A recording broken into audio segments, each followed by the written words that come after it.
the magic school bus inside the earth.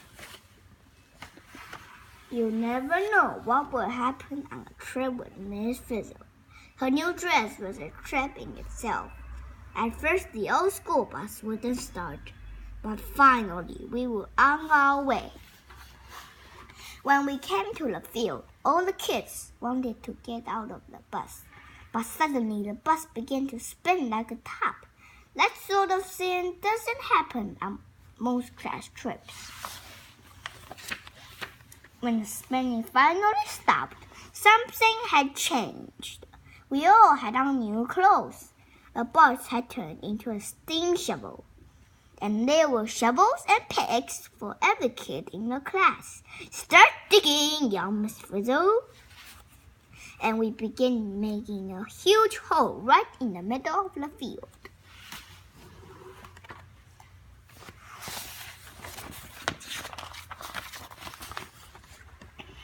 Before long, chunk! We hit rocks. The Frizz handed out jackhammers. We began to break through the hard rock. Hey, this rock has stripes, said the kid. Miss Frizzle explained that each stripe was a different kind of rock. We chipped a piece of rock for our class rock collection. These rocks are called sedimentary rocks, class, said Miss Frizzle. They are often fossils in sedimentary rocks. Wouldn't you know it? Just when we were finding lots of fossils, Miss Frizzle said, "Back on the bus, kids!" Then, as we were driving along, we heard rock crumbling underneath us. Down we went. Everything was pitch black, and we were falling.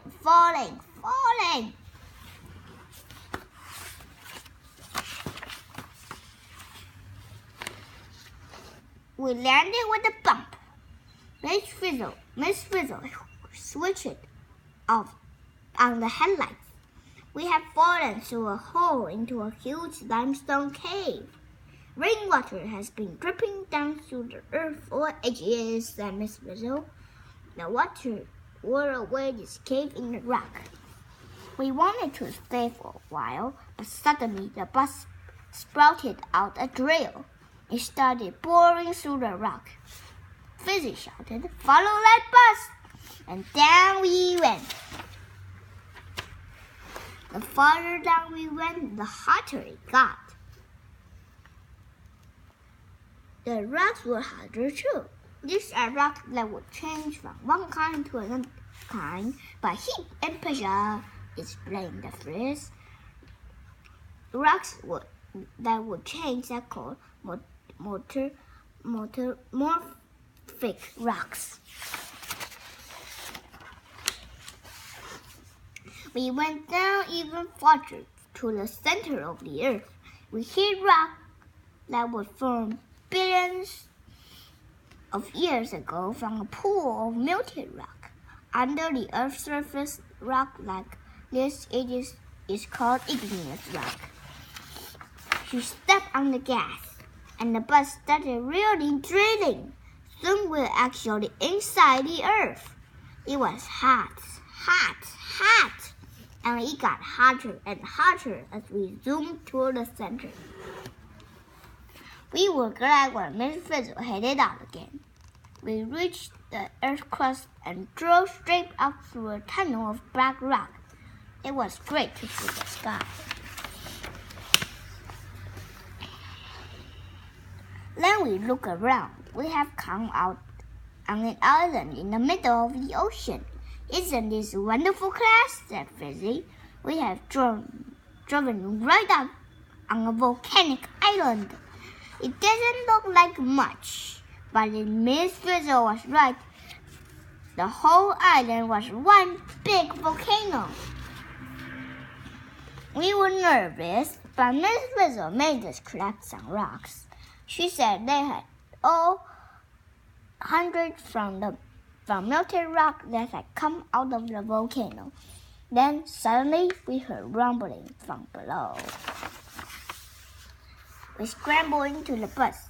The fish turned the ignition key and stepped on the gas. Nothing happened. The bus would not start. We thought we were goners. Red hot lava came streaming out of the volcano. Some of it shot into the air like a fountain. Some of it floated over the land like a river. Our bus went along with it, right into the sea. When the red hot lava hit the water, it made a huge cloud of steam. All we could see was white. We seemed to be rising with the steam and floating along.